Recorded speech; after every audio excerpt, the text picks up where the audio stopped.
this stream. So she's over here looking at me right now. So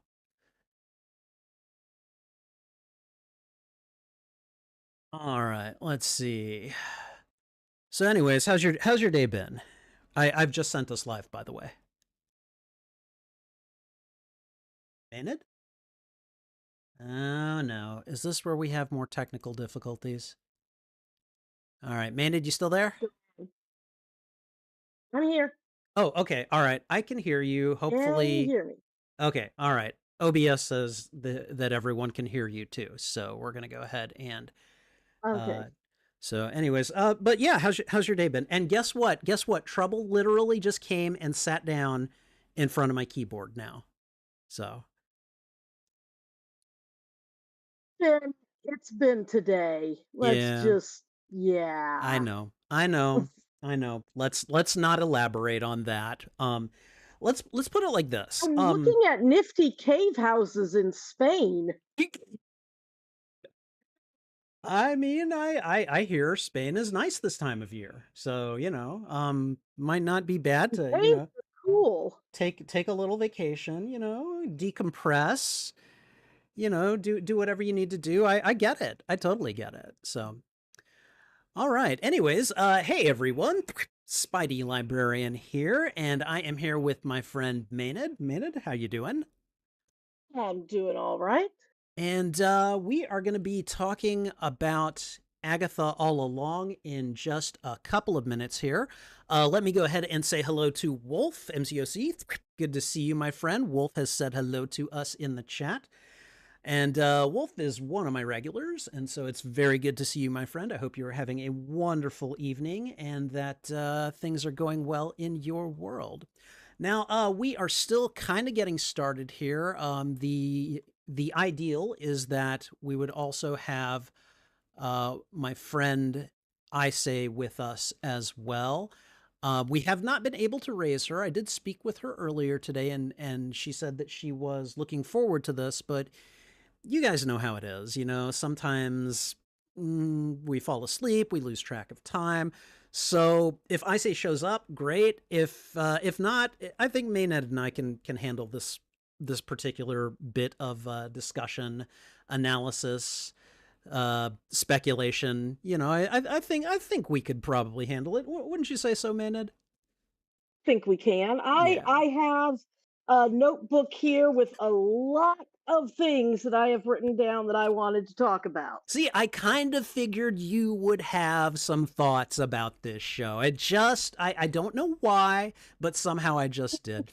Wolf in the chat just said, hey, take a 4-year out of country excursion for, no particular reason. So, um, yeah, no, I definitely understand that impulse. So, all Advantages right. of working in IT. You can go places. And you do work in IT. I really need to I do. I really need to get you to help me with my setup here. Okay. I just heard from Isay. She is ready. So I think what I'm gonna do, since this is a 3-way call and Discord is weird, I'm gonna go ahead and end this call. Oh, wait. Oh, Isay? Yes. Hi. Sorry. Can you hear Hey. me? Yes, I can hear you. All Great. right. I'm sorry to be so late. Oh, that's okay. That's okay. I figured, often when I get home from work, I will take a 2-hour nap with my cat. So, you know, I have lost Yeah. track of time before, so it's all good. And we have not quite Well, gotten started yet. So, okay. Thank goodness. And I will say I didn't lose track of time. I simply got too cocky. I was like, I did oh, this once 6 months ago. I can surely sign on in 5 minutes. Nope. actually, Nope. it's funny. I went through because I was looking at our Discord profiles, and actually, you did this 2 months ago. So, Oh, see? Yeah. No, not good. yes. So I would like you to I would like to introduce you to my friend Maynard here. Maynard and I have known each other for a very long time, and I have said this many times before, and I will say it again. Maynard is one of the few people I would feel no shame in losing a Marvel trivia contest to. Maynard's knowledge of Marvel comics and probably even the MCU is even more prodigious than mine, and I don't say that kind of thing lightly. So, Maenad, Aw. Maynard, I would like to introduce you to Isay. Isay is a coworker and a friend of mine, and I found out a couple of months ago that Isay was into the show Star Wars Andor, which I had been watching in watch along streams on my channel, and so she showed up and did the discussion for season 1 of Andor. And I say, would I be correct in assuming that you're going to be down for a season 2 discussion when that's done as Oh, well? yeah, Yeah. obviously. If it's Star Wars, for sure. But yes, I wanted to introduce you two to each other and let you guys know how I know each of you, so that way you guys can know where have some idea where the other is coming from. So, but Well, uh, but yeah, lovely to meet Hello, you. uh, you too. yeah, I know it's really not awkward at all meeting on Discord for the first time. So. All right. Well, we are about to get started with our discussion on Agatha All Along. And I would also like to point out that Wolf, who is in the chat, has he's put an emoji of a crown and a cat in the chat because Trouble is laying on my desk in front of my keyboard and looking up at me, demanding pets right now. So I am actually petting her as we're talking. But And you two Trouble. is behaving in a similar manner. yes, yeah. Okay, if you're watching the stream, she just reached up, like this paw just came up from the bottom of the screen and just pawed my face. So, so if you watch the stream link, you get to see stuff like that. But before we get started, I am going to go ahead and do a thing that um you know, I don't like to discuss politics, but we did just have election day here, okay? And I'm not gonna lie, wasn't happy with the election results. But one of the things I do when I'm unhappy is that I try to put myself to work on other things. I try to indulge in my creative pursuits, and I was just so able to put a to put something together for tonight's stream that I think was kind of inspired by that. If you have access to the stream, you should hopefully be able to see it now. I put together a little slideshow of stills from Agatha All Along.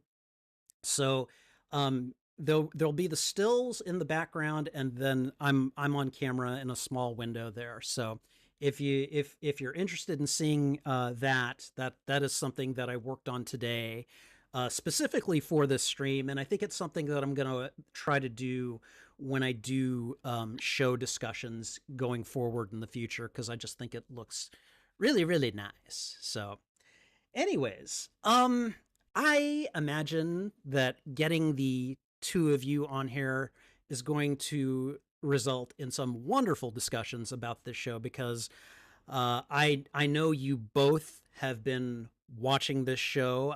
In some cases, you've both been on stream with me when I've done the watch alongs. So thank you both for that, by the way. I appreciate it very much. But I think I think one of the first questions that I want to open with regard to this discussion is what is this show to you? Does it have any special meaning? Is there a reason that you were just so enthusiastic to watch it?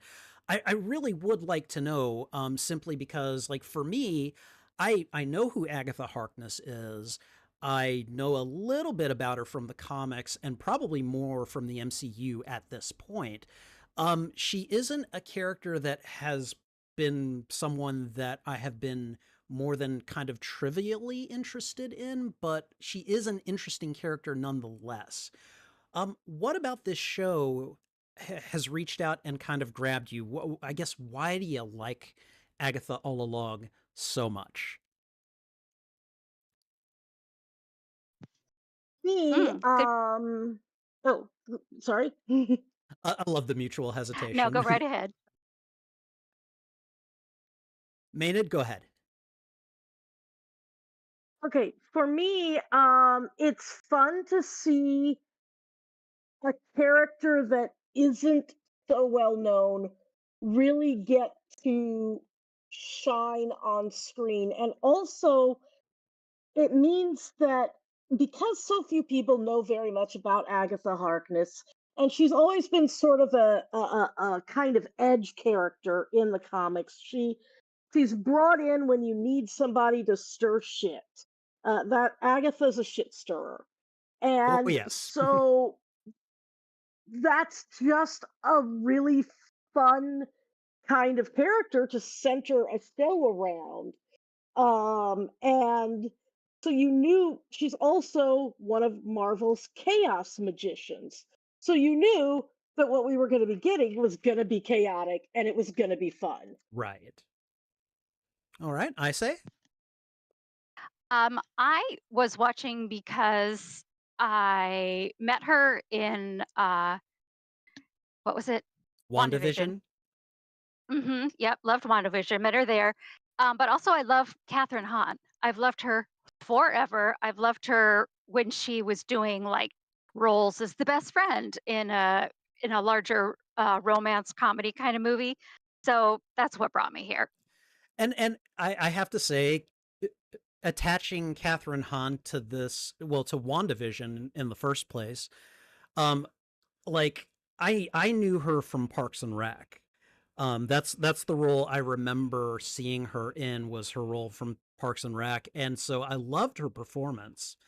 And then I found out that she was the voice of Olivia Octavius in Spider-Man Into the Spider-Verse. And I was like, oh, really? So when I found out Yeah, that she that's was right. in WandaVision, I knew. I was like, they ain't giving her just some chump part.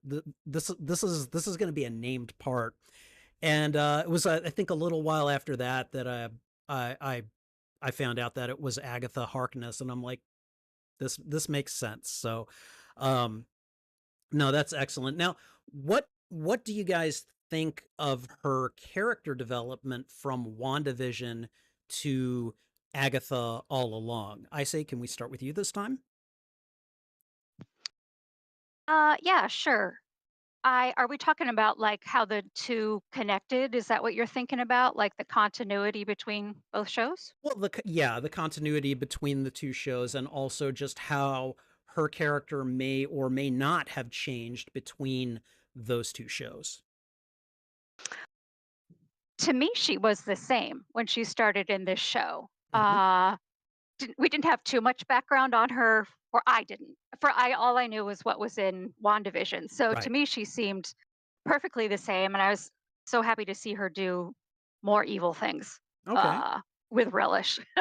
So Yes. I thought there was pretty good continuity there. No, definitely, definitely. Maynard?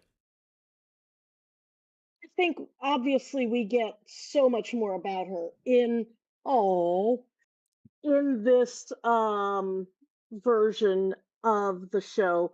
And Yeah, we get uh to humanize her more.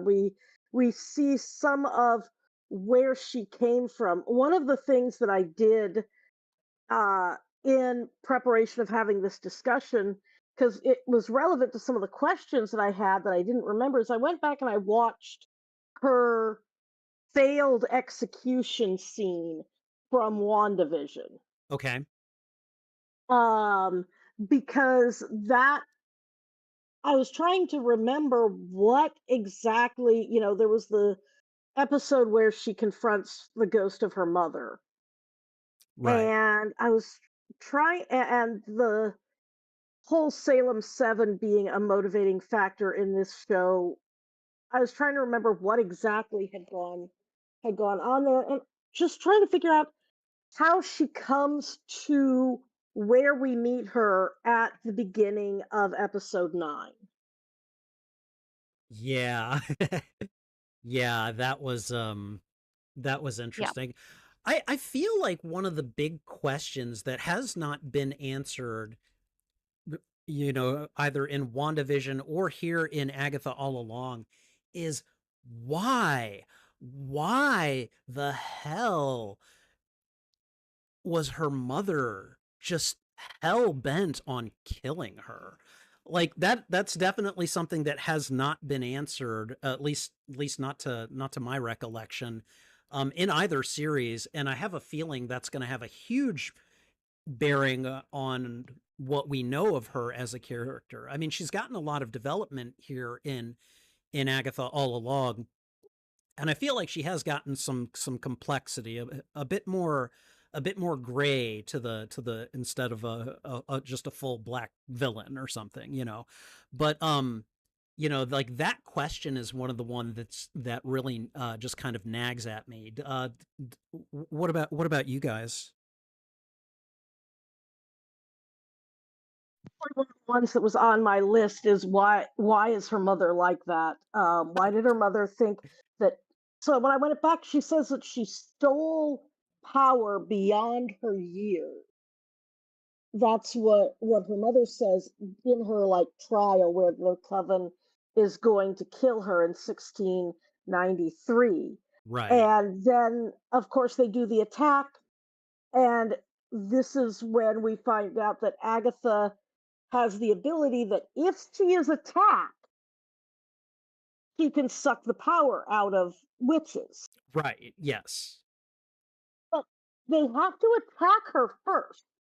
It's really interesting that so far as we've seen in the show, her power is entirely reactive. She cannot go on the offensive. Um, she can only react. Yeah, no, definitely. She kind of reminds me of almost like a vampire in that way. Like and I know vampires can attack. But like it's sort of the whole like I guess like when a vampire feeds, you know, it's and they're taking blood, they're taking life as it were. Um I found it really interesting that like once she turns it on, at least like in poor Alice's case, she couldn't turn it off in time to spare her, and it looks like she struggled to do it with Billy, and so I was kind of mesmerized by that. Anyone have any response to that, or are we just like, yeah, that's okay? Well, yeah. So my wondering is when she was little, when she was young and growing up, was she obviously that would be my guess then is that somebody did attack her, whether her mother knew about it or not, and she absorbed all of that energy and was able to use that magic, and that maybe frightened her mother and her coven. Either that or the mother is mentally unwell. I think from what I've seen anyway, that might be part of it as well. But obviously, I can't really say one way or the other. Right? Yeah. No. My We question is go ahead. my question is one of the other questions that I have from the show feeds into this, and that is when did she meet death? Yeah, that's a Um, good question, actually. That is a good because one. Yeah, they're yeah, clearly already together when she's giving birth. right. And I'm wondering, like, did death maybe give her that power in the first place, which sets her apart from all other witches? And maybe that's part of when, because I know at one point Death says that she gave her a gift, and Agatha says it was no gift. And we're clearly supposed to think that she means the 6 years of Nikki's life, Right. but maybe she's also talking about that power that Agatha Ooh, has. good one. No, no, that's a good one. And uh, another question I had is who is Nicholas Scratch's father? And for a second I thought maybe it might be Death. However, I mean, because Hmm. death is an immortal being, probably do whatever the Sure. heck they want, but I think if that had been the case, then some of the dialogue choices between her and Agatha would have been very different. Um, or not. Marvel loves, red herrings and misdirection. So, you know, I suppose anything's possible at this point. But yeah, I was also wondering, you know, who's the father, you know, and yeah, I don't. I'm sorry. I don't think he has one. I think that's what she means when she says, "I made you from scratch." I That was my think thought too. Okay. that she used magic to basically parthenogenically conceive. Oh man, so she's or Nicholas Scratch is basically Anakin Skywalker in that sense. In that sense. No response, really? Yeah, I Okay. don't know. uh, Well, I don't know exactly what you're implying there, but I will say that I agree that I think she impregnated herself with her okay. Is magic. it, which is Anakin interesting Skywalker. because Go ahead. Go ahead. I was going to say, which is interesting because technically that's also how Wanda got Billy and Tommy. Mhm. Ooh, Mm. nice. Because Yep. obviously Vision was not going to produce children. Right. Right. Well, at least Nice. certainly not human children. So, you know, Mm. um, I'm going to take a second to just catch up in chat. I would like to point out a comment made by Wolf MCOC. He says that my first intro to Agatha was in the West Coast Avengers Vision Quest storyline. She seemed only an elderly nanny to Wanda's twins, but I think it was revealed that she knew the twins were not real. Now, I haven't read Vision Quest, but that seems to track with what I understand led up to stuff like, you know, House of M and things like that. Maenad, do you have any insight on that? I know that that's not the very first appearance of Agatha Harkness. She had shown up in the comics earlier than that. Again, she's kind of always a peripheral character. Right. She's been She's cast, kind of like a nanny slash mentor character in the comics, right?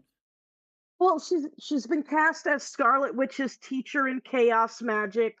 Okay. Um, I believe she actually originally showed up, I think, as just a side character in a Fantastic Four comic. I think you're right. In her very first appearance. Right. So she's been in a lot of different places in the comics. Let me So let me continue to play catch up in the chat. Victor Alcantara says hello and asks how we're doing. Thank you very much for that, Victor. Welcome to the chat. Welcome to the channel. I hope you're having a wonderful evening.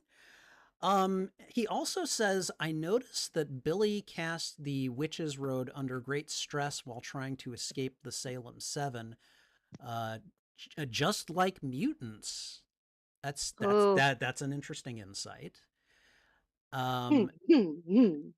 and then he also said that she said he was created without. Okay, he's supporting what you guys said about Nicholas Scratch. I must have missed that.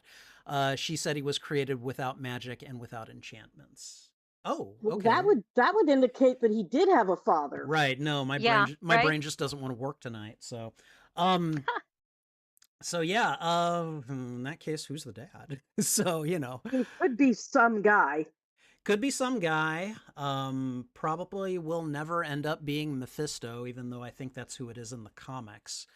But yeah, it's a great point and a great question that I don't have a good answer for. So Wants to see Mephisto. There was so much talk about Mephisto.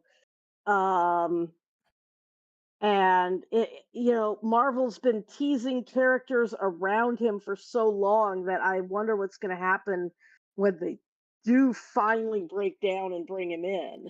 well, I've heard and you know this is just speculation. This is just based on a rumor, but I've heard that it's conceivable that they might never break out Mephisto because apparently Disney wants to do as much business as possible as they can in China as well as the U.S. And apparently the Chinese do not like Oh, yeah, devil figures in media. devil stuff.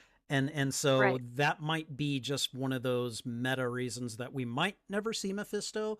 But then again, I mean, keep in mind, I was once resigned to a world where we were never going to see Spider-Man in the MCU, and then 3 years ago we got Spider-Man No Way Home, and so like Here we are. things change, you know. So I'm not saying it's never going to happen. I just hear that that's one of the reasons that they have not yet, and may slow walk an introduction to that character if they ever do that character. So, you That's know. so weird since China, for the most part, doesn't has a very different set of devilish kind of characters in the prominent mythologies that are very different from the devil in our mythology.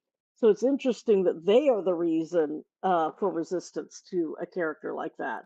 I mean, again, keep in mind this is just speculation that I heard. I didn't get like a really good source on that or anything, but it was just kind of one of those things that when it was said, I was like, I guess I could kind of see that being a thing. So, you know, feel free to take it with a grain of salt because I don't know how true it is. So Yeah, I could see Disney just shying away just because they're Disney. that, yeah, no, they've made a number of decisions that I've just been like, why did you do that? And yeah, but what can you do? It's Disney, you know. The mouse is a giant, and sometimes he's just going to do what he wants. So Absolutely. yeah. Um. So really, really easy question here, or at least I don't know, softball question, I guess you could call it. But uh, did did either of you have like a favorite episode or a favorite kind of arc within this show that you really just adored? I'd love to hear your I'd love to hear your favorite things about this show. Mm. I think it's pretty obvious, right? It's Lilia's episode. That's the one, That was a good the best episode. one. That was a good episode. I'm not gonna I, lie. so I'll, I'm sure we'll talk about that longer in a minute, but I would also like to say that I really enjoyed. Oh God, the one who died second, who was she the protector or the defense? Oh, Alice. Alice. Which Alice? Oh my God, I loved Alice. I was so sorry to see her go so fast, and I was so excited to see her come back in Lilia's episode for a second, Yes. like thinking maybe she could come back, but it's a wash. So I'm sorry that we're gonna not see more of her, allegedly. Victor asks Emmy nomination for Patty. I mean, yeah, I'd Well, say so. obviously, obviously, yes, please. I It's will say my one complaint about Alice's episode, which is the one where they really went in on the song, and that is that Patty was criminally underused. I agree. Right? I She's in the agree. background with with a triangle or She something. she should have been Yeah, singing lead. It should have been like a dueling duet between her and Agatha, you know? Agree. Agree.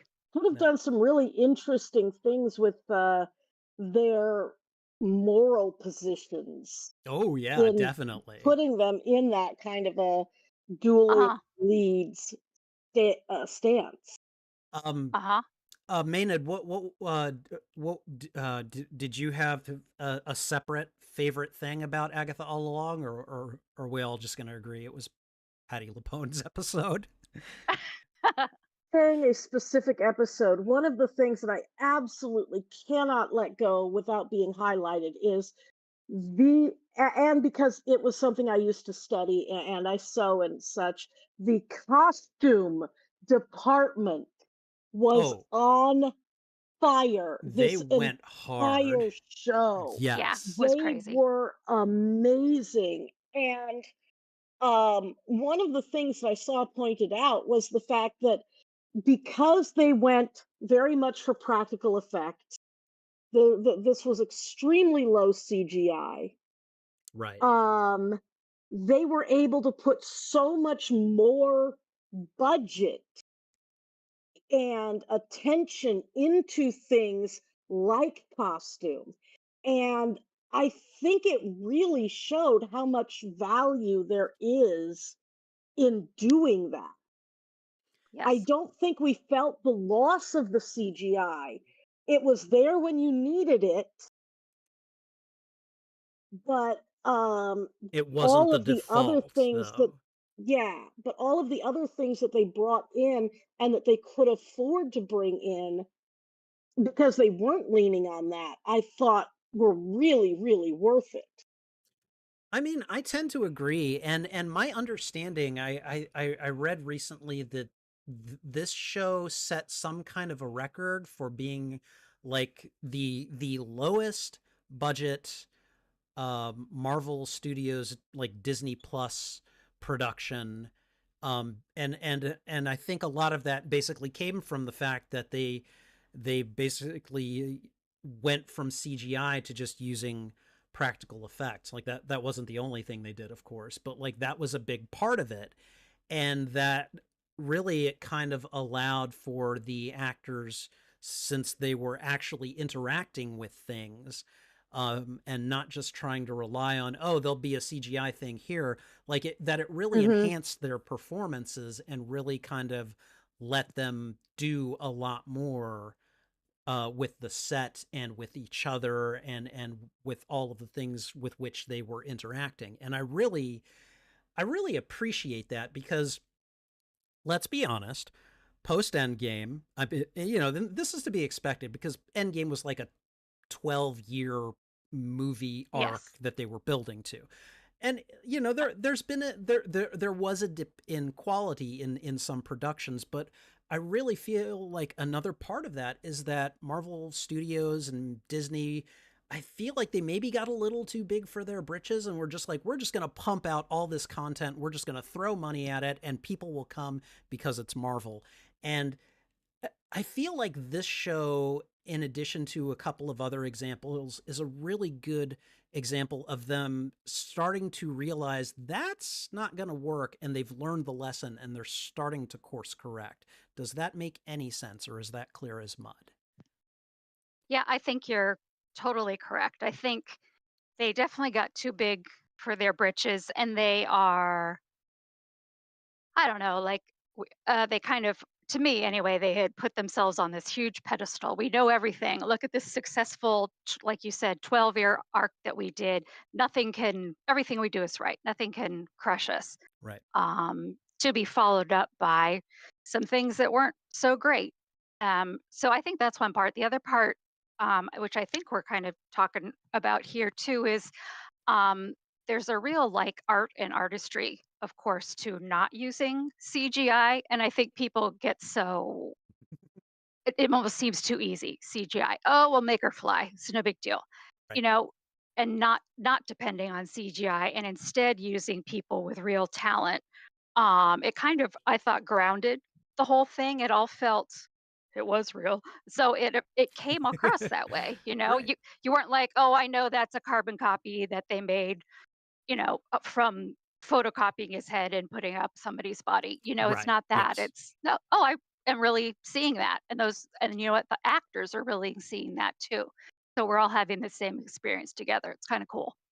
Yeah, I agree. Maynard, do you have Uh, any thoughts? the Yeah, also in the early days, especially way back in phase 1, um, Marvel was, just digging itself out of a hole.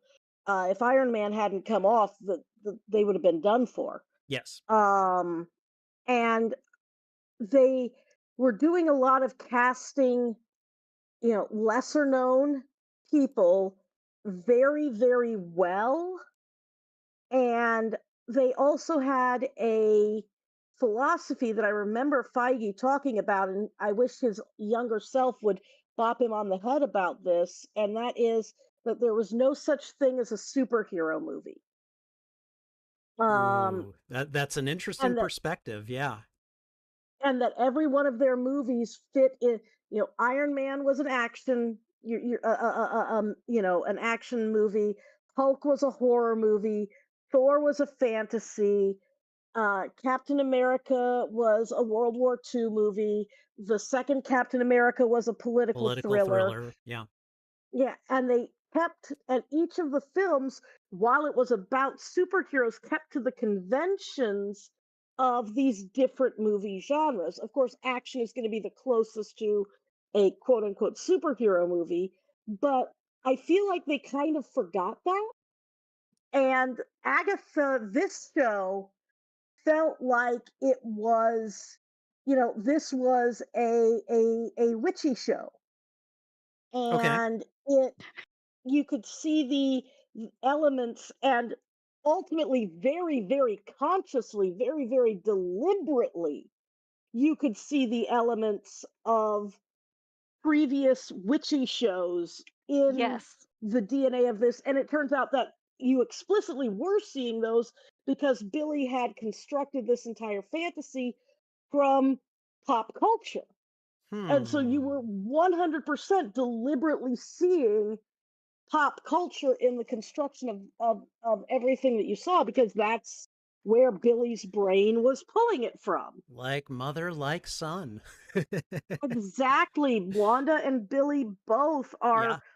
Yeah. It's an interesting commentary, especially for a media company to be making, at the fact that these two reality warpers, these two people who can change what you experience, are themselves so created by popular culture. Right. They're shaped by the media that they have consumed, at least in part.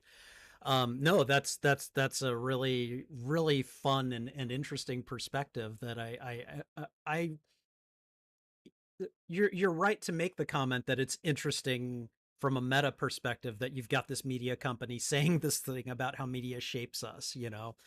I wanna catch up in chat real quick. Victor has said a couple more things. He said that he thinks that Marvel has a new precedent to consider: less money, more brains. And I like to think that is slowly what's starting to happen here. We'll wait and see what 2025 brings, you know. But he also said that after the success of WandaVision and Agatha, could Jack Schaefer direct a bigger project, and what would it be? And before we speculate on that question, I would like to go ahead and point out that I believe as of this morning, one of my coworkers told me, and then I read it later. Apparently, there is at least reason to believe that Agatha All Along could get a second season, because apparently I think when they like filed their nominations for Emmy Awards, I think Agatha was put in the comedy category as opposed to the miniseries category, which suggests there's at least a possibility that Agatha All Along could get a season two. What do you guys think of that? Saw that too. I don't know how I don't know how all that works. Um, I could see it. I mean, they made this show because that character was so popular on a previous show. Why wouldn't they make a sequel to this one because it's gone gangbusters and everybody's talking about it? All right. Um, they'd be foolish not to, I would say. Okay. Well, I Maynard? know I know that the showrunner said that the explicit goal of this show was to end with Ghost Agatha Oh, really? as I didn't know Billy's that. mentor. Like from the very first time, from the very beginning of when they started it, they knew that their starting point was Agatha still under a spell, and their end point was Ghost Agatha mentoring Billy, and they had to Oh, figure out how to get from A to B. So I right. don't think that there's going to be a second episode of Agatha All Along per se, but I think that Agatha All Along is, aside, the rest of the MCU aside, Agatha All Along is absolutely the sequel to WandaVision, Yes. and then Vision Quest is going to be the That's sequel right. I to forgot. Agatha All Along. Right. Yes. Yes. And I believe Jack Schaefer is being tapped for that one as well, right?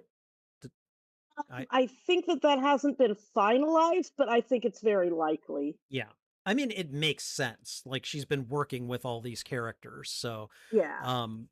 that's kind of where my brain is going. So we'll see what happens. But Red 867 has commented, not a chance. I think that is in response to the idea of Agatha All Along getting a second season.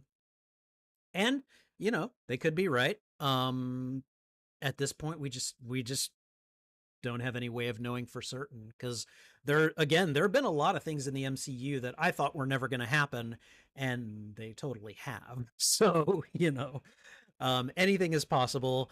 Will Blade ever get a movie? Who knows at this point. So, Speculation, it would be that the point of Vision Quest is to get Tommy, and then so that both Billy and Tommy and, dear God, I hope Eddie is Teddy, are I on know. set, are on stage for Young Avengers. Right.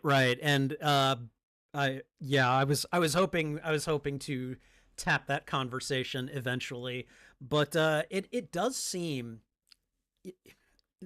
the interesting thing about these productions, about the MCU in general, is that they can throw out all of these little Easter eggs, all of these characters, and they could conceivably just be like, yeah, we just put them out there as Easter eggs. But to me, it seems criminal that they would introduce, let's see, Kate Bishop, Cassie Lang, uh, uh, uh is it Elijah Bradley, I believe? Just all of these characters. I'm sorry? I think it's just Eli Bradley. Eli Bradley. Okay. Just all of these characters who have very clearly been Young Avengers in the comics, and then not put a Young Avengers property together, which, like, these characters have been making cameos and supporting appearances for years. And I'm just like, come on, Marvel, come on, do it. Put them together. Like, make a team. Let's do this, I know Maenad wants this. I know Maenad wants this. I say I'm not sure how steeped in the comics you are, or if you even know about the Young Avengers. Do you, or is this new topic or new material for you? Who, me? Yes. Yeah. Oh, I say yeah. Yes, I only heard about it because some of the earlier, like you said, some of the earlier characters that you mentioned, it would come up in articles and stuff like that about Young Right. Adventures, and I said, "Oh, Young Avengers, great," and haven't thought about it since. Sounds That's great. fair. That's fair. I myself, and again, like, I don't think I've read as many comics as Maynard has here, so my perspective may be a bit skewed or limited. But there is one Young Avengers story that I have read that I really liked, and that I would really hope they at least pull a bunch of elements from if they ever did a Young Avengers story, and that's a story called, I believe, the Children's Crusade, which is actually a fairly Wanda focused story. And I'm one of those people that believes that Wanda's story is not yet finished, and I feel like if they took at least some elements from that story, it would go a long way towards helping do the character more justice than she has been done up to this point, which I know Maynard has feelings about. So many feelings about it. It's interesting. I think that their plans for Young Avengers may have gotten a little bit sidetracked because, well, first of all, you mentioned Kate and you mentioned Billy and Teddy and Cassie and Kamala, but and Eli. We've also seen America Chavez, who is on the team at times, Mm-hmm. and Kid Loki, who Yep. is on the team at times. Yep. So we've seen even more Young Avengers. But in the comics, the original Young Avengers are put together by Iron Lad, who is in fact a time-traveling teenaged Kang. Wow. What? Wow. So, I love uh, who comics. is who is trying to prevent himself from becoming himself. Right. And so with Marvel now no longer doing the Kang thing, I'm wondering if Young Avengers was originally intended to be a Kang, be part of the Kang story arc. Okay, And now that they're yeah. not doing that anymore, they're kind of scrambling. But you mentioned Children's Crusade. In Children's Crusade, Billy and Tommy are have heard rumors that the Scarlet Witch is alive again. And so they are looking for quote unquote Scarlet Mom. Right. Yes. And um, she, her reassembled, reincarnated, whatever version is being held and somewhat brainwashed by Doom. Yes. And Yes. so seeing Doom enter the stage does very much make me think that if they're going to do Young Avengers, Children's Crusade is almost certainly a really good way to go right now. Yes. No, I would love because I thought that story was really good. And it's been years since I've read it, but I remember enjoying it immensely. But yeah, I don't know. I think that from here and really it seems like Marvel Studios is starting to learn its lesson, you know, a little bit of humility. Um and it just seems like they have so many exciting directions that they could go if they just get on those projects and get them going, you know? I see Victor in the chat is also talking about the Children's Crusade plot. And also mentioning, is Eddie, he thinks Billy and Eddie will break up and that we will then see Teddy. Um, or, I mean, Isn't Teddy is a Skrull. I He was can gonna look like say, anything. yeah, I was gonna say, isn't Teddy a shapeshifter? Yeah, no. I mean, so he Yeah. could technically already be there. We don't know that for certain, but you know, yeah. Yeah, and Eddie and Teddy can both be short for Theodore. that's true. That's very true. I also like this question: could Scarlet Witch be an anchor, like an anchor being? Have all three of us seen Deadpool and Wolverine? I know I No. have. Okay, all right. I say you haven't. Okay, so maybe a slight spoiler, but kind of for Deadpool and Wolverine. So the concept of an anchor being, I believe, is introduced in that movie. And an anchor being is someone who is so integral to a given reality or multiverse or whatever you want to call it that if they meet their demise, then that reality eventually is doomed and kind of implodes in on itself over a series of years, essentially. And so the idea that because I think in Deadpool and Wolverine, like Logan from the 2017 movie, you know, Wolverine from the 2017 movie Logan is the anchor being for what is essentially the Fox universe, the 20th century Fox universe of superheroes. And so the idea that someone like Wanda could be an anchor being, that's not very far fetched to me. Like she, especially as like a reality warper type of person. So I actually really like that question. I don't know. Do you guys have any thoughts on it or? Okay, no. We'll move I on. can see it. You can see it. I mean, you know, she's been touched by an infinity stone, so, you know, like Yeah.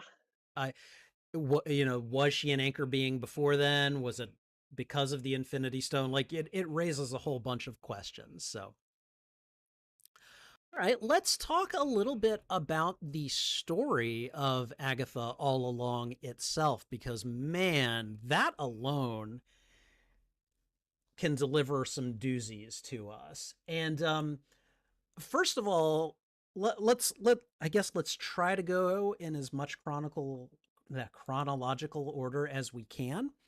But like, first of all, we start off with Agatha, who it's 3 years after Westview, after WandaVision, and so she's still kind of living that TV character life under Wanda's direction, and it's in this guise that she encounters, well, the teen, we'll call him for now, who ends up being the one who is able to kind of like break her loose and kind of give her back her autonomy. I don't know. Did you guys have any particular thoughts on this episode or kind of the lead into it? Was there anything you liked about it? Anything you disliked about it? Maenad?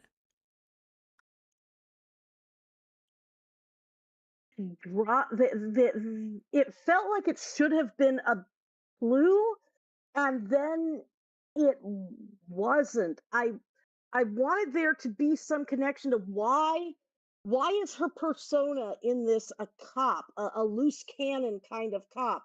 Why is her show a police procedural?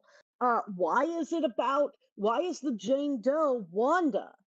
And I thought it was on the toe tag and I was wrong. It's in the library book. Library book. Her name is yeah. So she in that one, as she's trying to find out, as Agatha the cop, Agnes the cop is trying to find out about this dead woman that they found in the woods. Mm-hmm. One of her clues is a book, a library book, and when she looks at the old-fashioned checkout stamp card, the name, that's where the name W. Maximoff shows up. Oh, okay, all right. So, I think I was too busy laughing at the old checkout card, you know. So we're supposed to, so we're clearly to intuit that she's starting this episode researching the death of Wanda Maximoff. Right. And then Death herself shows up as an FBI agent, yes, who is horning in on the case. And all of that feels like it ought to mean something. Yeah, I mean, like, they were very clearly using the device from WandaVision to carry over. I say? Yeah, no, I completely agree with you. I think I wished it all made sense as well. I mean, something surely could have hooked into the rest of the season. Even if the dead body wasn't, I mean, obviously it doesn't have to be a Wanda, it could be anybody, but maybe that would give us a clue as well. Yeah, my thought for the first one was that overall the concept was interesting and I was amused and interested by that. But it needed to speed up or something. It was a tough way to start the season, I thought. I was going to watch the whole season anyway, but I think if you were just a casual viewer, that wouldn't have brought you in. Yeah, I guess I do remember it feeling a little rough, and I was just kind of like, Yeah. I mean, I was able to go with it because I had watched and I remembered WandaVision, and I'm like, okay, I know what's going on here. I just need to kind of muscle through this. But that is kind of how it felt at first, and I suppose a smoother, or I guess a more informed like introduction would have helped. And although I did find it funny, and I think this is mentioned in the second episode when she's finally loose, like all of the other Westview people, who I think they've been free of Wanda's influence for the last 3 years, but one of them comments like, oh yeah, we're just kind of like, keeping an eye on you, and we just kind of like whatever you're doing, we kind of like go along with it to help you out. Like, I don't know. I thought that was funny, but I was also kind of like, I mean, yeah, you could have done that, but if I'd been in that situation, I'd have been like, I want to get out of this town and away from all of this. Absolutely. You know? Sell your home and go. Yes. Yeah. Just buy. So. Yeah. Yeah. Yeah. I thought that whole thing was pretty funny myself. So. But then, yeah, can we talk? Can we talk about those people for a second? It's jumping ahead a little bit. Absolutely. But the people who still lived in the town, what are they thinking? In was it the last episode where they all went outside, or maybe second to last, where they were all going outside, and one of them said like, "Oh, I guess it's happening again," or "What do you think that is?" Go inside your house. Go inside your house. Why they're borrowing trouble. That's what I think. They're just looking for a reason to get in the middle of whatever mess that that Agatha has created. And I'm not sure that they are good at protecting themselves from death. Well, I mean, sometimes that impulse to just like, be nosy and crane your neck and see what your neighbor's doing, like sometimes that's a powerful impulse. It's difficult to resist, but you'd think people that had been put through the ringer for it would have learned, but yes, absolutely. I don't know. Absolutely. I don't have a good explanation for it. Maynard, do you? Maybe there's a certain amount of survivorship bias. Okay. That it didn't get they didn't die of it before. Okay. Right. I like that. And so they want to know what's happening, and also so they know which way to run. Because clearly staying put didn't help them clearly staying put did not help them last time. If they stay in their houses, that's not going to help. They're like, okay, so this Billy here is the new bomb. All right, we know which way to run, or we know who to run from. I guess I don't know. Yeah, that's pretty funny. Let's see. Victor has also said he'd like to hear at the end of the multiverse saga, Scarlet Witch saying "No more multiverse." It would be really cool, and it would be a really nice riff on, of course, No More Mutants, which is one of the now classic lines from Marvel Comics, that started I think it started the House of M saga, right? it finished the House of M saga. Okay, all right, yeah. Show me that you haven't read the House of M by not saying that you haven't read the House of M. But because it was when she realized that because the House of M was mutant supremacy. Right. Yes. I mean, conversely, I think it would be really cool if mutants officially made their way into the MCU by Wanda saying something along the lines of all the mutants or something like that. But I realize I'm probably asking too much there. So, and I think mutants have kind of already sort of made their way into the MCU at this point. So, in a couple of different ways. And of course, that brings up the question of Wanda's parentage. Oh, God, why are you doing this to me? Why? Oh, boy. All right. So I say, I'm going to go ahead and just put this question to you. Are you aware of the very complex discussions around Wanda and Quicksilver's parents in both the comics and the movies? So you'll have to excuse me. This is all movie information, isn't it? Magneto is the dad. Is that right? Magneto is their father from the comics, depending on when you ask that question.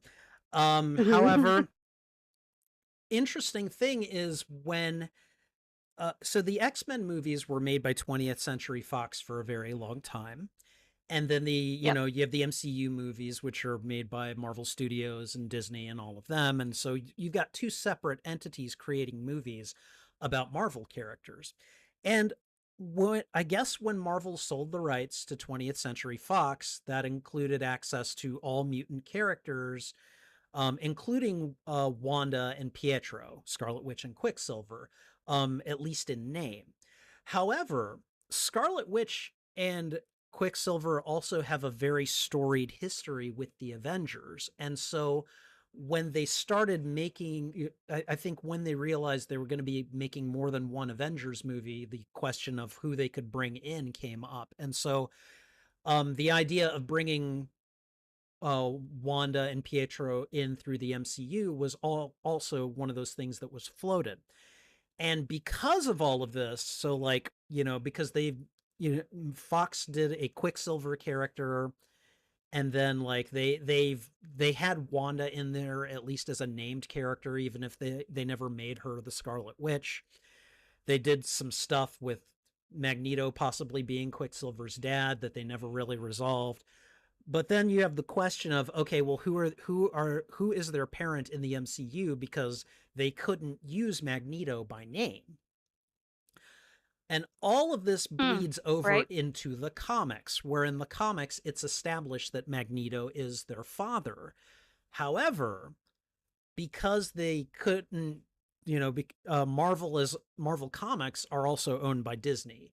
And so since they couldn't really use Magneto in the MCU movies, they started making suppositions and retcons to their origin. And I think for a while, it was just decided that Magneto wasn't actually their father, but they were like, what was it, Maenad? They were like manipulated by the High Evolutionary or something like that. I'm not clear on all of it. I just know that it's really messy. Yikes. Yeah. Going back to a pre them being Magneto's kids version of their origins, when they had been raised by Bova on Mount Wundagore. What?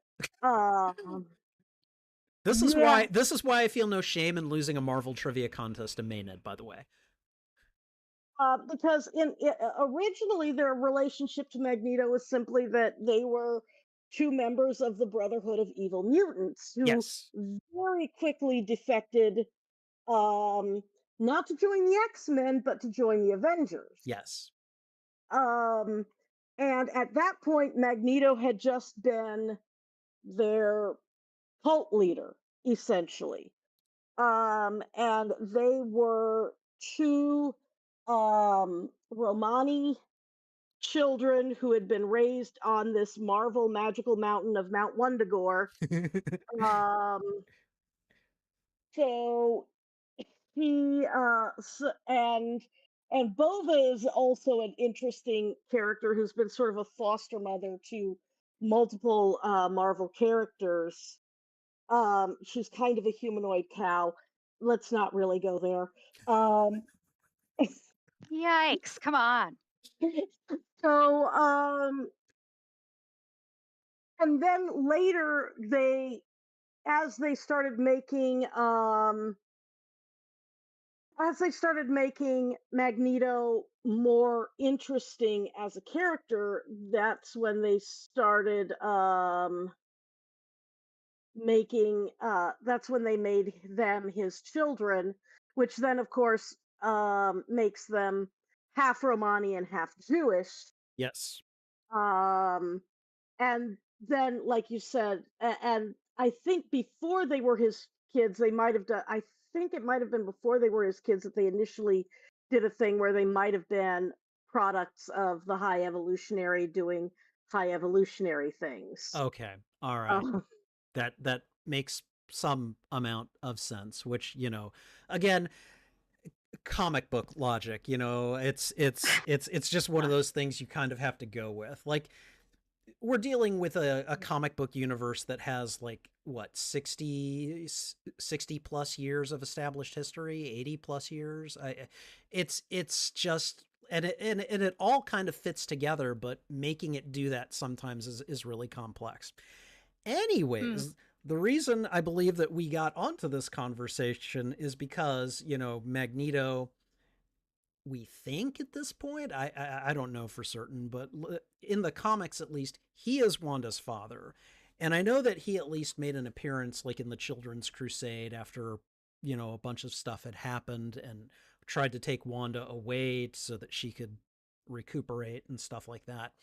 Lots But of yeah, him leading Billy and Tommy and trying to be like, "Hey, I'm your grandpa." oh God. Um, so there's a whole thing there too. Right. Anyways, uh back to the story of Agatha All Along though.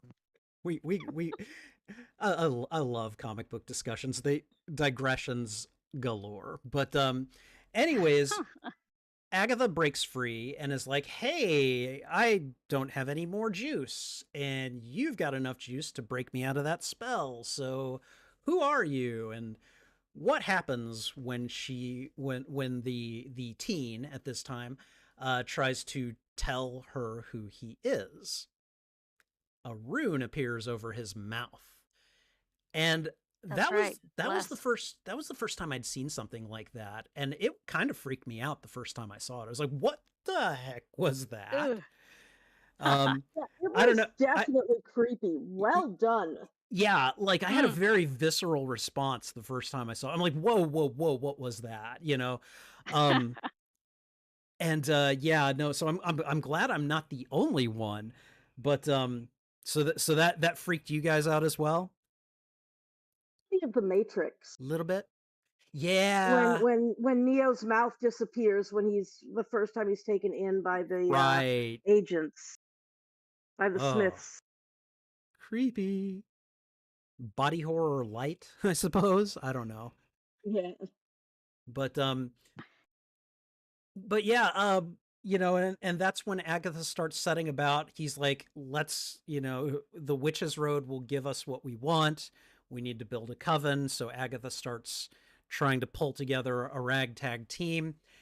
And I think that one of the things that we learn through this is that Agatha is not a very good leader, at least not at first, Um, she basically kind of makes her disdain for everyone known, and Hmm. is very non-participatory once they get started. I don't know, what did you guys think of this, because I definitely had commentary about how Agatha behaved.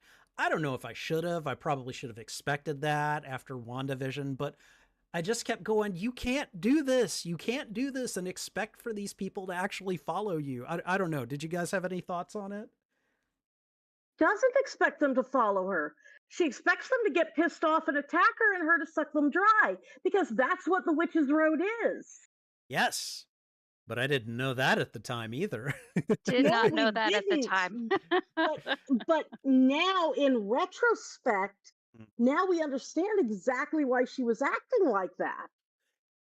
And so the look on her She- face when the witch's Hmm. road actually appeared below them, like yes. Now that I know, yeah, yes. like now that happened, it was like, oh wow. And I feel like we're just going to kind of skip from this point on, because time really has no meaning at this point, especially after Lilia's episode. But like, it's like, okay, this con that I have been running for centuries is now no longer a con, and Yeah. I I definitely would have freaked out. I wouldn't have handled it as well as she did. I will say that.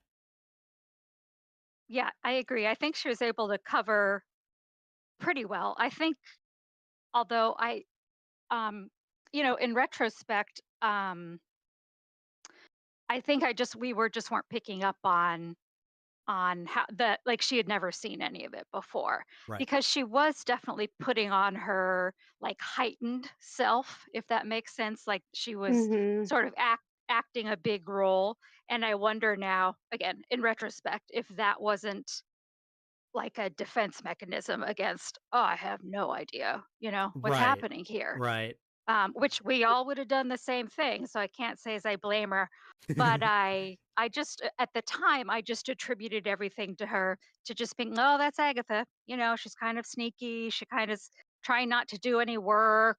She's trying to con everybody, with something. So, you know, this does draw up the thing that kind of drives me crazy with stories and movies is this whole um when actors play things both ways, so like the actor knows, okay, in the end that this was a complete surprise to her that the witch's road existed. But I don't think the audience had a chance of figuring that out themselves until we actually got to Billy's room, or at least I didn't, because the actor was so. I mean, and I'm sure at her director's direction, but I don't think we had a fighting chance until they showed it to us. Yeah, Was I an agree. excellent liar. That's one of the main Hmm. things we know about her. I, Yes. I do wonder if that's the moment that she realizes who Billy is. Oh, she Mm. most certainly must suspect him at that point, Because like that at the level of very reality least. warping. Yeah. Yeah, no, I agree completely.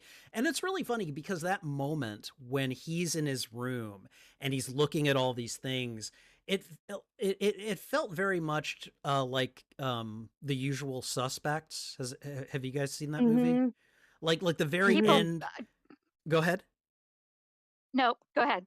Oh, it just like at the very end when, you know, um the police detective starts putting together all of the clues that Kevin Spacey's character had dropped, about things that just little details that he had said, and he notices that those are the same details taken from like his desk and the board in his room and everything.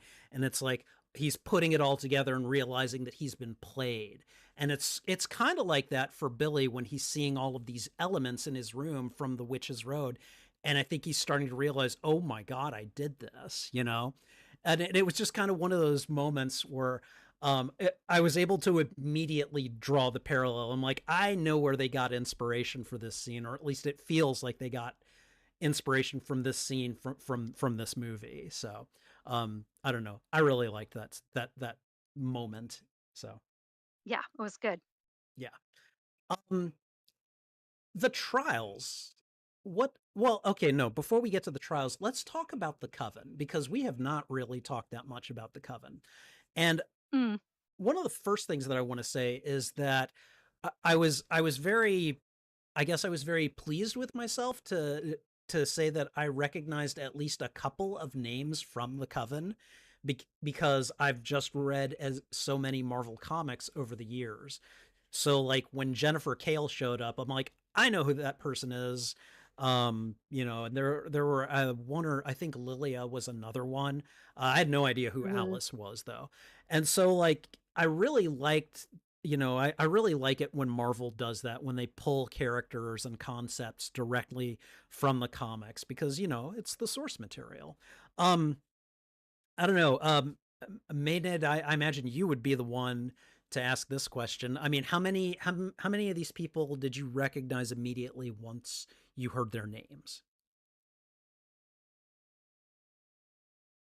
Jennifer and Lilia. I'm actually not sure about Alice Wu. I'm wondering if if she exists in the comics, it's she's a fairly minor character. The closest um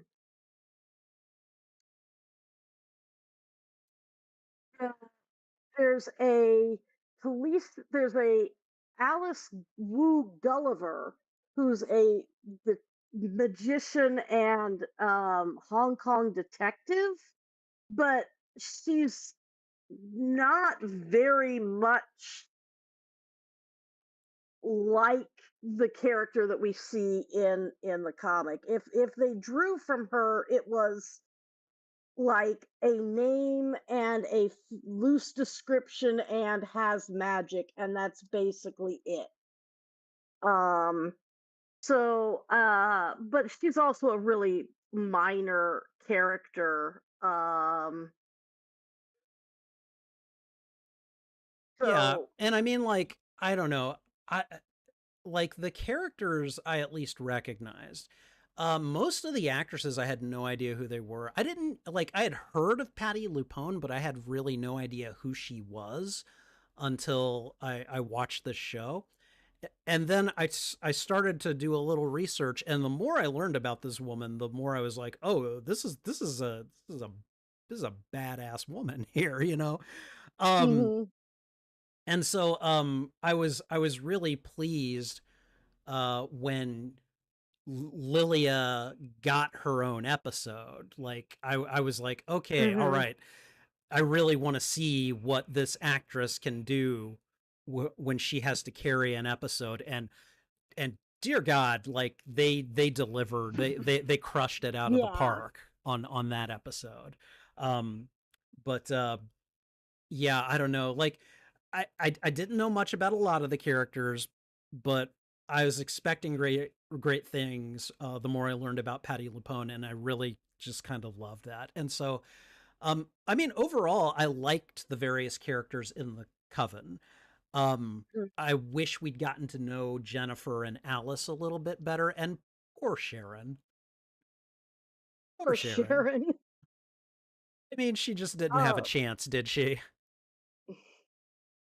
one thing I feel really one of the things that I think in the show was the weakest to me, Mm-hmm. speaking about Lilia's episode and also about the moment where they run down the road, is the occasional motivating specter of the Salem Seven, who, Yeah. for immortal, vengeance driven witch things with enough power to terrify the heck out of all of these people, ended up going down really easier than you would have expected. For sure. Yeah. No, For sure. Um, like and I kind of especially go ahead. Go ahead. no, I kind of feel like they built up this thing, and why did it take them so long to catch up to Agatha if they've been hunting her since the 1600s? And then Thank you. they finally catch up to her conveniently just in time to drive her onto the road, and then they sort of pop up just whenever you suddenly need to get people to move really fast without thinking too much. They're a very weak antagonistic force, like at least narratively, you know, Yeah. they were Mhm. just there to drive things, and it showed.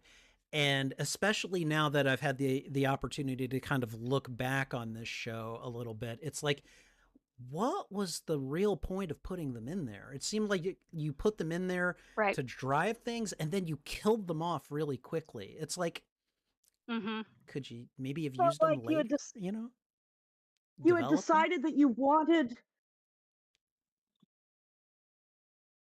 Go on. Maynard? Uh-oh. I don't hear her either.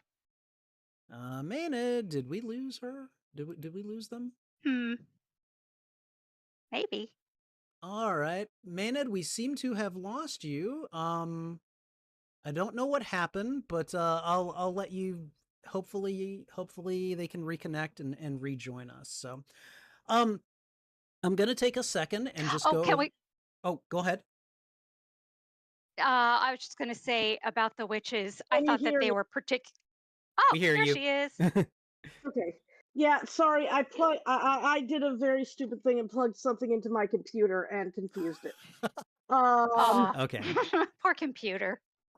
yeah, no, it felt like they just wanted Lilia to sacrifice herself. So sure, she's gonna stay behind and drop these Salem Seven onto a bunch of swords, and now can't fly anymore all of a sudden. Um, and they can't fly anymore all of a sudden, even though I'm pretty sure everybody was flying at earlier points. So it felt really weak. That was the weakest part of this whole series, in my opinion. Would contrive to be a good word? Yeah. Yeah, Okay. yeah, Yeah. Yeah, yeah. They did they did a good job being scary at the beginning. Kudos on Yes. that. But then Mm-hmm. Mhm. afterwards, you're right, because we were waiting for apparently for a real bad guy that turned out to be Death, but we couldn't know that until much later in the season. So they were kind of a placeholder, I would say. Right. Yeah, and it showed, you know. Yeah. It was just kind of Yes. like, they don't have any names, they don't have any faces. They're just Right? you know, so it's yeah, looking back on it, that's definitely one weakness that I would say, yeah, they could have done that differently. And you Sure. know, yeah. Um what about the so there was the there were the trials, some of which I definitely liked more than others. I definitely liked I think I liked the song the most, like the I think it's the second trial where Mhm. they have to get rid of the demon, I think that's scratching them up or something. I thought that was really cool and a lot of fun. And again, I really wish they had done dueling vocals between Agatha and Lilia, to give Patty Lupone something more to do. But I still liked the way that that song ended, and you know, the kind of magic that was at play in the music. Did you guys have a favorite trial, or one that you thought was especially bad or anything? Maynard? Downside to that one was, again, like, where we know that Alice's family is cursed, and the curse is apparently a creature. And kudos on the design of the creature. Very much looked like something from Chinese myth, but Mm-hmm. it also kind of felt like I would have liked to have known something about why they were cursed, or, Okay. why does this particular thing hunt them so much and everything. A lot of the trials felt like, um, they were packing symbolism and story into them, but they sometimes sort of got distracted Mm-hmm. in the middle of packing symbolism and story in. They didn't have enough room for all of the story they were trying to pack, and so they told a lot of story in snippets that probably should have had more than snippets. A little bit more um development. Yeah. Sure. yeah. Sure. There were some lost opportunities there, I think, too. And it's almost like you've tempted us with this tiny little thing, and now we have to let it go because we've got to move on to whatever else you have planned for it. And I Right. think that's the connection between the first episode and many of the others, is that, but why are you showing me this? Why? What is what is the background here that can add to this story, as opposed to just showing us this thing? Ha ha, she's in a police procedural. Ha ha, look, there's this crazy dragon. What what is happening? What does it mean? I would love to know more. Billy Definitely. is No. creating all of this. If Billy is creating all of this subconsciously, is it even was that even Alice's family's curse? Or was it what Ooh. Ooh. Billy thought Alice's family's curse should look like? Um, you know, the tarot cards and her falling, like, how much of this was, like, that's a thing to really think about, is how much of this is, none of this is real. Right, And the showrunners really wanted you to understand that none of this is real. That's part of why Death cuts her way out of the backdrop when she walks away, that at one point, is to really highlight that this is a soundstage. um right, that this is, Billy's not strong enough to make a fully realized reality. um he can only make a set and dress it. But it's obviously a set and it's obviously dressed. So, of the things that happen, some of that is, if it's all coming from Billy, then he doesn't really know what her family's curse is. right. His power set still puts Mysterio to shame. Oh Sorry, yeah. I couldn't resist getting a Spider-Man villain in there. So, um, no, it's that's actually an excellent question though, and one that I hadn't considered. So I'm probably going to be thinking about that for a while now. Um, what? Okay, so when Billy goes from being the teen to Billy, first of all, I think we all saw it coming. We knew that there were two big theories about who the teen actually was. And I think most of us wanted more than probably believed that it was Billy. We wanted it to be Billy. I know I certainly did. But when he finally reveals himself, like when you finally find out who he is and we get that demonstration of who he is at the end of episode 5, I just have to say, just on a personal note, one of the things that I loved about that was Billie Eilish's "You Should See Me in a Crown" playing, because I've actually seen that music, that song used for another show where another character ended the episode wearing a crown. So I thought that was really funny, but I'm also a big fan of Billie Eilish's music. But I loved that whole reveal. It was just super like, okay, here I am, and yes, I'm Wanda's son, and what are you gonna do about it? I don't know. I loved that whole thing. What did you guys think about it? Did it impress you as much as it kind of knocked my socks off? Or I It say, didn't. It didn't. Yeah. So I enjoyed it, but I don't think it meant as much to me as it did to you. okay, Um, I wish it did. okay, I can appreciate that, Maynard. I loved it. I loved it so much. Partially as the it's not quite the full Wiccan costume yet at that point, but No, even but it's when pretty they good. but it's so good. Yeah, He looks so good. Um the only thing I didn't quite understand is why he attacks Jen and Lilia at that point. Why he tosses them off the road. They yeah. weren't part of this. Like why did you do that?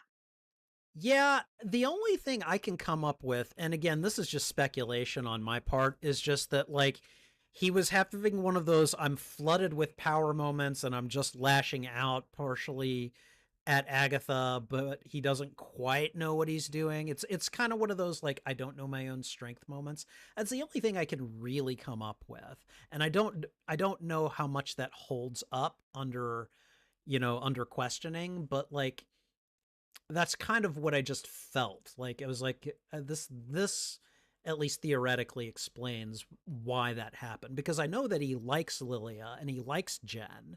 So why would he treat them that way? I had the same questions, and the only theory that I could make fit it was that one. So 16. I'm sorry. 16-year-olds do I suppose he is 16 and 16-year-olds do dumb shit. I mean, I work with teenagers, and they certainly can. And it's really funny because I'm gonna jump into my mundane existence here, but I will tell a lot of the teenagers whom I work with. I will tell them that I'm like, I work with you guys. I see you guys do things where you're clearly not thinking about the consequences. And it's really funny because they do get very defensive very quickly. And I'm telling them this, and I'm like, look, it's not like I'm saying this is your fault. This is just where you are developmentally. It's not like, it's not something that you can really help at this point. And there are, of course, some teenagers who are better at thinking ahead than others. But even those teenagers, I will see them do something brilliant 1 minute, and then the next minute I'm just like, okay, now why did you do that? I know you're smarter than Yeah. that. Mm. And so it's really funny to me. But yeah, he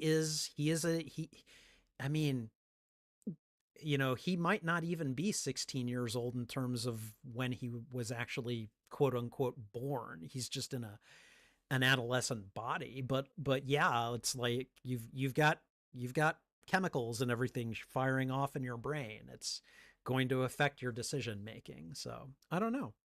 Yeah. But it's fun to speculate on. So all right. If he remembers, Go ahead. I forgot if he mentions at that point, or if we ever see if he remembers her from growing up. If that's why or if he just finds her again through studying about witches. That's a good question that I don't think they actually really kind of delved into. Although I do want you guys' opinion on this. When Agatha actually said, like, when she finally named him and was like, she says, "It's good to see you again, Billy." She really seems to mean it in that moment, Yeah. Do we believe her when she says that, or was she just being manipulative? I'd like to believe that she was feeling warm and fuzzy towards him. Okay. But I think it's probably manipulative. All right. I just Maynard? can't I just don't Oh, trust most of the things that she says. yeah. I understand that. Maynard, your perspective? Hard hard to trust. It's really interesting because everything with Wanda finally goes down um when they're what, 10? Something like that. And Yes. she refers to herself as, quote, his old babysitter. Um and I'm just kind of wondering, how much even during WandaVision the the kids and her looking after them, how much they made her think about Nikki. I Yeah. mean, how much time has she actually spent around children in all of this intervening time? Because her own child aside, she's not exactly the most maternal individual. And it's Um, I'm glad you brought that up because we've had quite a long discussion here. I hope I'm not keeping you guys too late, but I I, I will say that it probably would have been deficient of us not to bring up that period in her life, um, because I mean I'd heard on paper, yes, she'd been a mother. It's one thing to hear that; it's another thing to see it, and that's probably what, a 6 or 7 year period total in her centuries long existence. So it's kind of like it's an eye blink's worth of existence to her, but that is one significant eye blink, wouldn't you say? it's one of the speculations that I saw is that the whole reason she starts the Witches Road scam as one of her primary ways of killing other witches is because she's in the middle of her grief over Nikki when that woman shows up, and running a con and doing her hunting is something that she can do so she doesn't have to feel her feelings. She Yeah. she can focus on doing this and being this, and therefore she doesn't have to think about her feelings. And in some ways, maybe that's what she's been doing even since he was born and before. That hunting witches is what she does so that she doesn't have to feel her feelings about her mother and her original coven. Um, Mm. Mhm. and that all of her hunting and snarkiness and everything is just how she doesn't feel her feelings, because we don't really know why she continues. She tells Nikki that if the witches find that they kill witches because if they find out who she is, they'll kill her. Right. Right. But we never really know what that's about. It's one of those questions that I'm like, can we get an answer to this at some point? That'd be nice, you know? Yeah. That would be great. That would be great. I would love that. I'd love to know.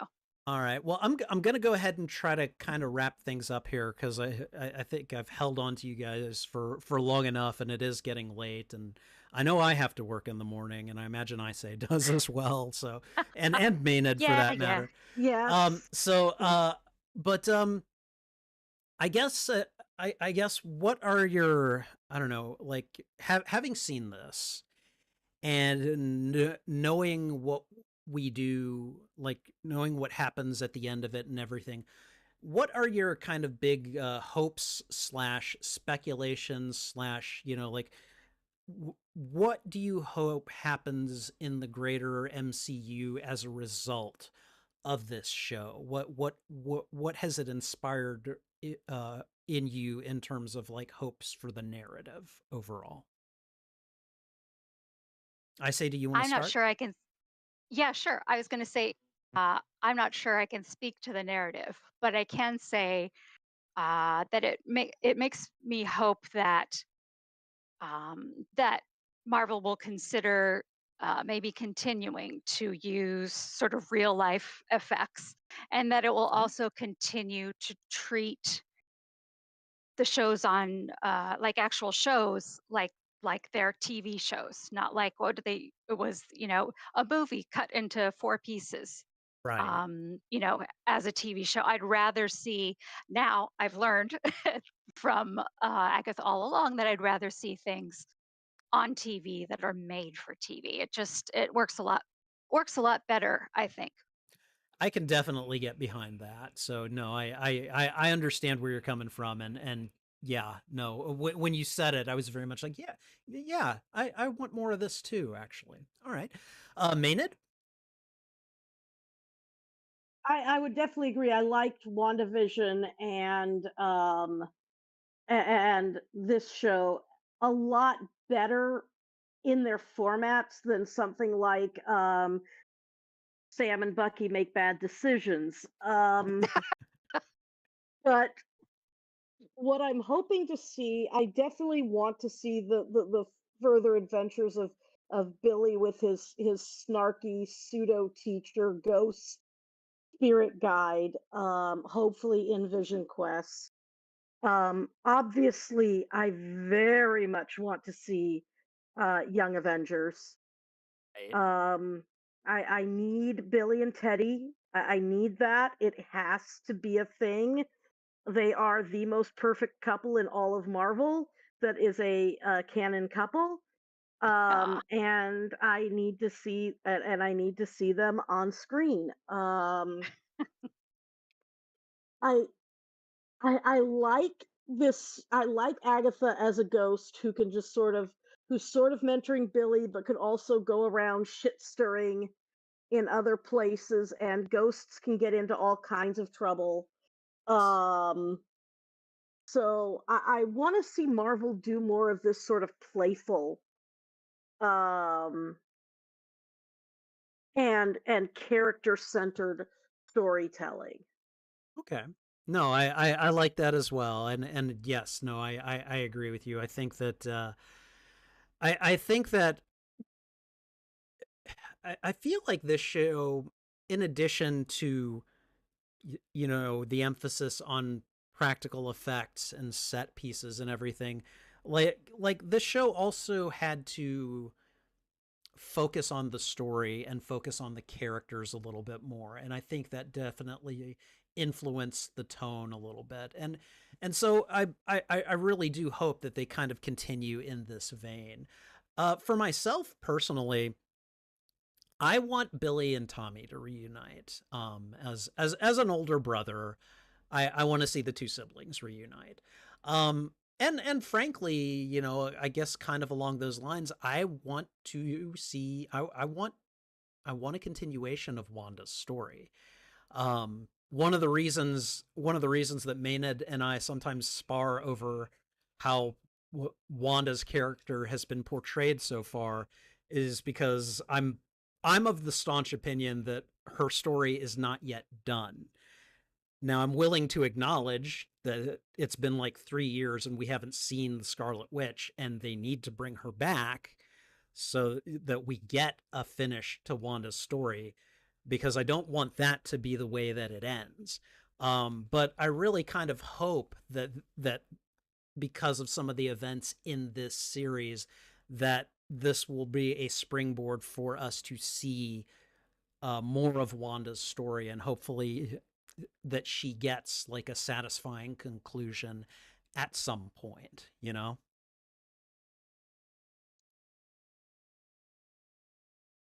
All right. Just had And a I vision left of him Ghost silent. Wanda and Ghost Agatha.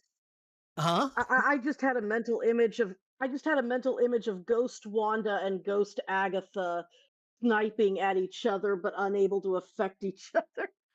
Oh man. And imagine this, they're both trying to teach Billy, but they have different approaches, and so they keep sniping at each other. And he's just kind of like, "Oh my Shoulder god, would one devil of you and just teach shoulder me?" other devil. Yeah, yeah. All right. Well, I want to say first of all, thank you to Maenad and to Isay for coming on tonight and talking about this show. I think we had a wonderful conversation, and I really appreciate you two coming in and sharing your perspectives on this show, which I think all three of us really enjoyed. So, I you know, so I also want to say thank you to everyone who showed up to the stream tonight. Everyone who participated in chat. Thank you guys. I really appreciate it. We're going to go ahead and bring things to a close here, but I just want to say that, you know, you can look forward to, you know, I do a lot of these watch along streams on my YouTube channel. And I've basically gotten into the habit now of when I finish a season of a show, you can look forward to me doing a discussion pretty much exactly like this on that season of that show, or if it's the only season of that show, just the show as a whole. Um, but yeah, feel free to join me for my watch alongs. I do a lot of shows during the week, and I usually do a movie on Saturday nights. But thank you guys for being here. I really appreciate it very much. Take care, and until my next stream or upload, this is Spidey Librarian and Isay and Maynard. And until next time, take care, and I'm be wishing you a good day. Bye, everyone.